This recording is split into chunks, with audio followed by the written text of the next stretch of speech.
Meghan Markle has been dumped again by her agent this time, who just so happens to be the most powerful agent in all of Hollywood. By the second week of April 2026, the picture coming out of the palace, the real picture, not the managed one, is one of a king who has reached the end of a particular kind of patience, not the patience that runs out in a dramatic confrontation, not the patience that produces a formal statement or a press release or any of the visible institutional machinery that the public associates with the palace making a decision.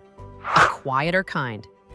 The patience of a man who has extended grace across years, who has absorbed cost after cost in the name of family, who has allowed himself to hope that time and circumstance would produce the reckoning that direct confrontation could not, and who has finally arrived at the conclusion that the reckoning is not coming from the other direction. It has to come from him. And the specific trigger for that conclusion, the specific move that has reportedly taken Charles from patient tolerance into something his inner circle is describing as genuine fury, is the latest pivot from the Sussex camp. A pivot that has been building across the early months of 2026, and that is now crystallized into a communication strategy so audacious that even the palace's most experienced advisors have found themselves pausing to absorb it. The strategy is this: everything that has gone wrong commercially and professionally for Harry and Meghan is being attributed to the royal family. The streaming projects that have stalled, the agency relationship that ended, the fashion partnerships that have not materialized, the speaking fees that have declined from their peak. All of it in the Sussex narrative that has been placed in friendly outlets and through carefully managed communications is the result of the couple's own high standards and their commitment to not embarrassing the institution they left. The institution that they have spent 6 years embarrassing is now being used as the excuse for why nothing is working, and King Charles has heard about it, and King Charles is furious. Today, we are going to tell you the full story of what is happening inside the palace in April 2026, what the specific Sussex communication strategy consists of, and why it has produced the response it has produced.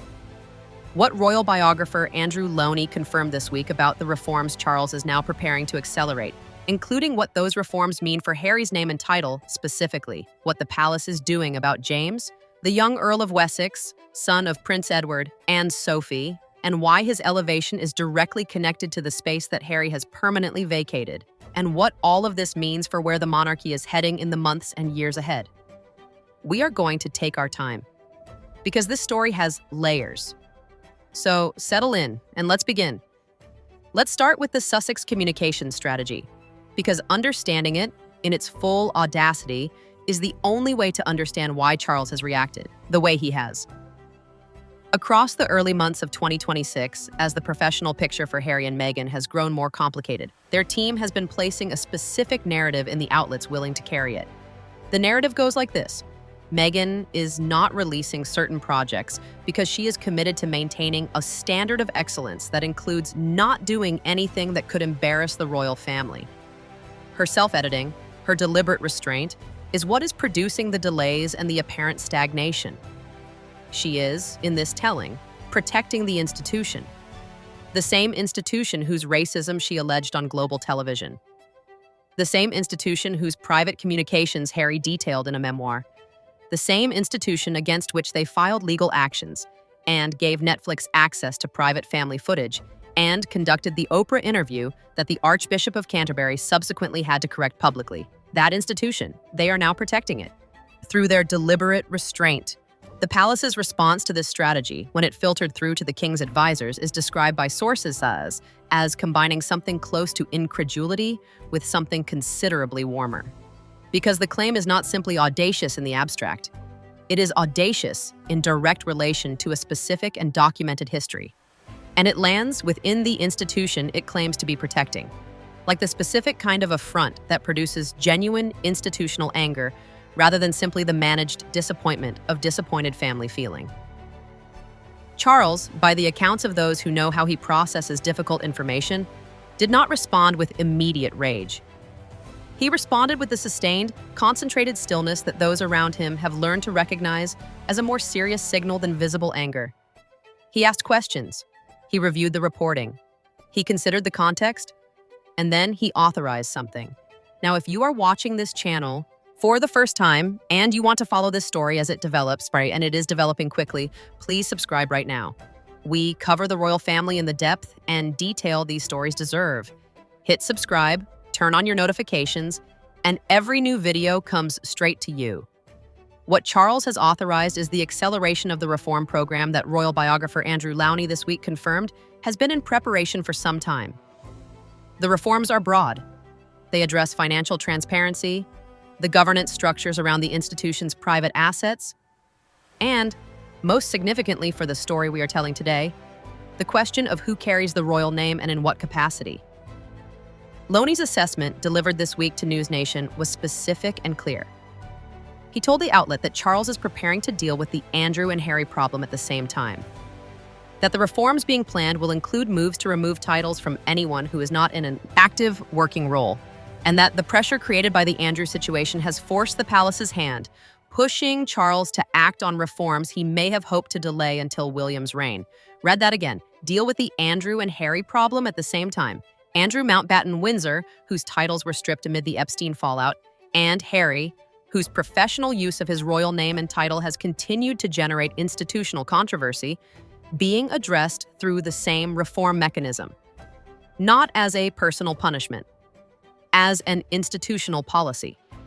The consistent application of a principle that the palace has been building toward for several years, that royal titles exist to serve the institution's public purpose, and that individuals who have made themselves incompatible with that purpose should not continue to carry the name.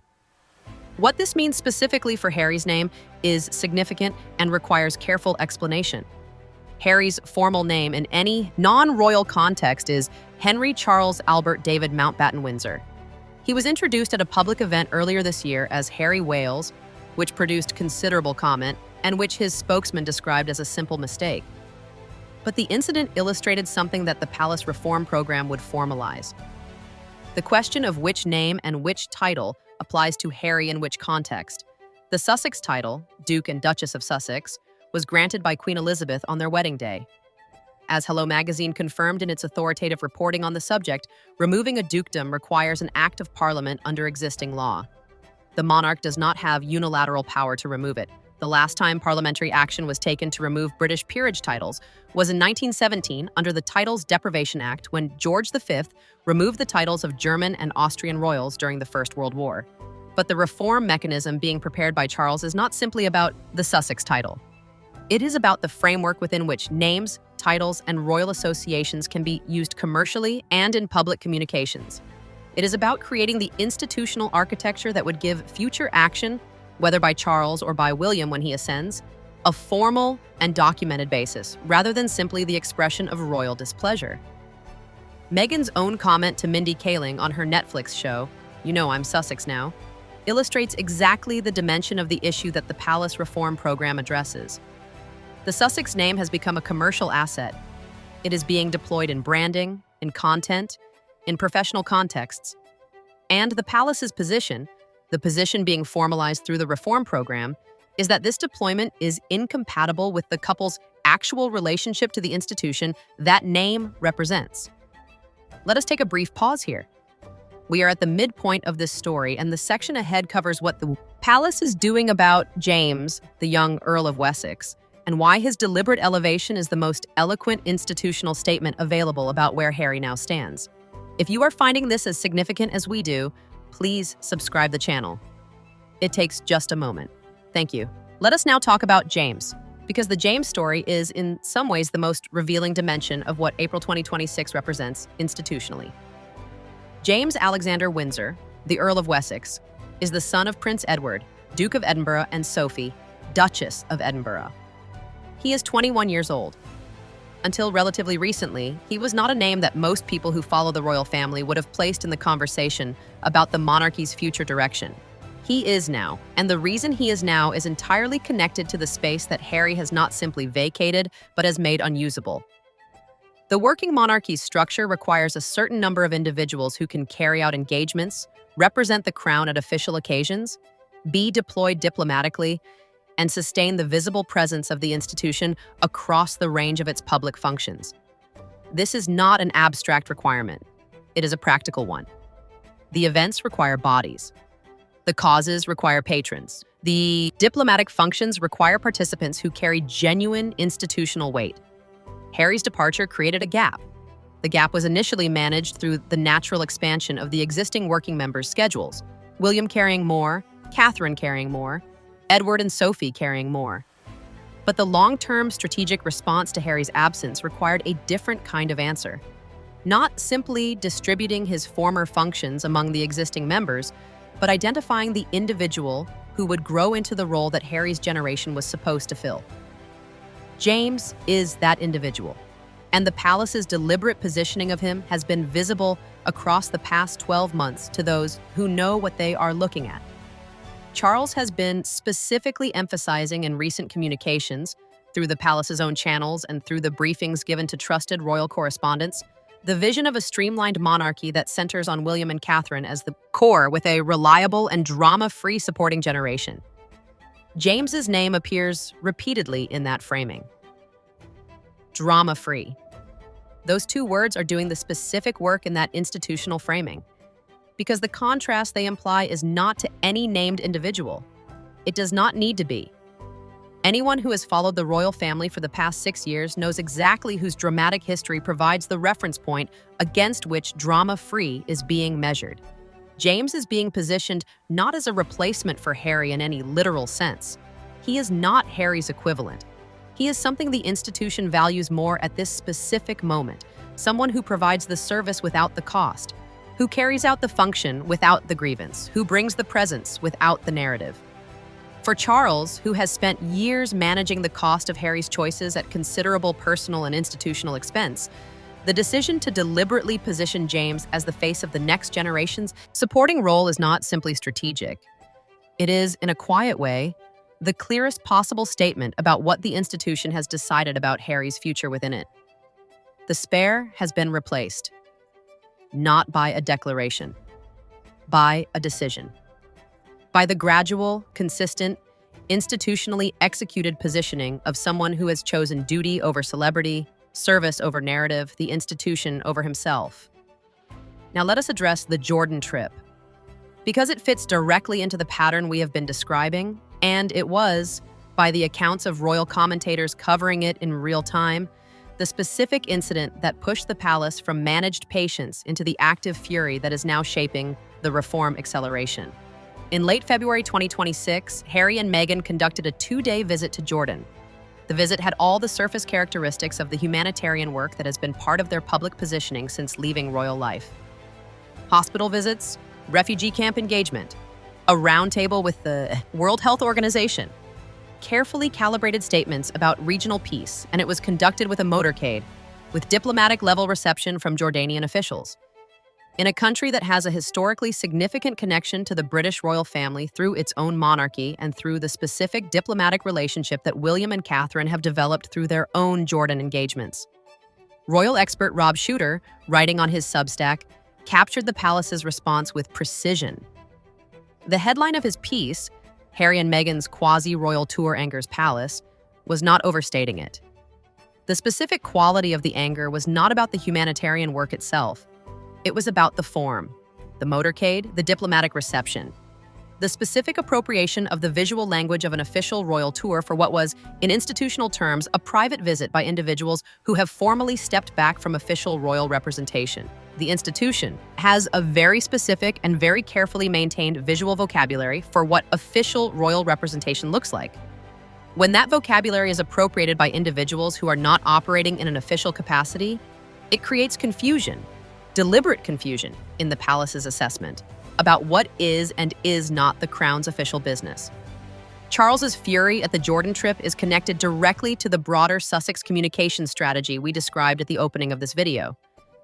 Both the Jordan trip and the Royal Standard excuse are versions of the same move, using the institution's identity, its name, its visual language, its authority, while simultaneously claiming to have separated from it, taking what the crown offers while denying that you are using it. Let us now talk about what the palace's response looks like in practice, because fury for the palace is not expressed the way fury is expressed by individuals. It is expressed institutionally, through decisions, through the deliberate absence of engagement. through the systematic removal of the oxygen that the institution's association provides. The palace has, by the accounts of sources close to the institution, adopted what the competitors' coverage of this story accurately describes as an ignore and replace strategy. Not engage, not respond, not give the Sussex communications machine the reaction it requires to sustain its narrative. Simply ignore and replace. Ignore means that when Meghan's team places the royal standard excuse into a friendly outlet, the palace does not respond, does not rebut, does not acknowledge. The silence is not absence, it is policy. Every response the palace gives to a Sussex claim extends the life of that claim.